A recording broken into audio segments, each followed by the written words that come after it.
a deud y gwir, sy'n byd yn fwy cariadus na gweld pawb fel un, yn dathlu fo drygion i sgennau meddwl cryf, fo'r hyn sy'n dod i fyny ma'n ganlyniad drud, sy'n byth yn cael ei lefi a thoi hun i gyd, ac wrth o dod i chwarae efo ambell un, sy'n creu bach o broblema fewn yn teulu ffug, sy'n mabwysiadu'r gwirion ond yn cadw'r ffug, sy'n byth yn mynd i farw.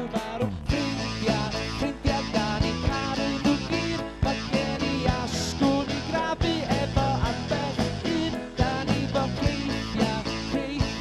dros da ni gyd, ond mae o rhywbeth mewn cyffredin sydd yn cadw ni'n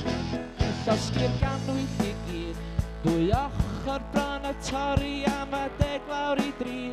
sy'n byd blaw cymhleth dod a wedyn ollwng i rhydd, o breuddwyd tan y bore a'i bydrefi nhw gyd, o hyd da ni'n diodd a gwario'i